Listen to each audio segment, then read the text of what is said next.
Hi friends, this is a very quick story about making a gift for party lovers. It starts here with the chainsaw mill at the hedgerow.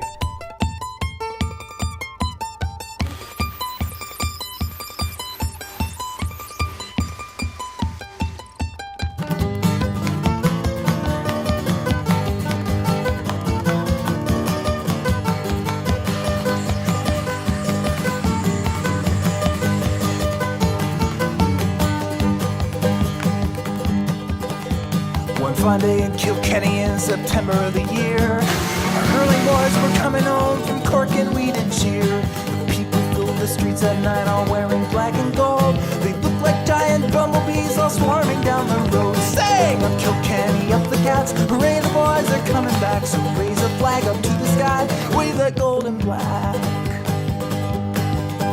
Well, the town square was a buzzing as the train rolled into town. You couldn't move an inch cause there were people all around. Our three-time hurling champions were the fair town's pride and joy.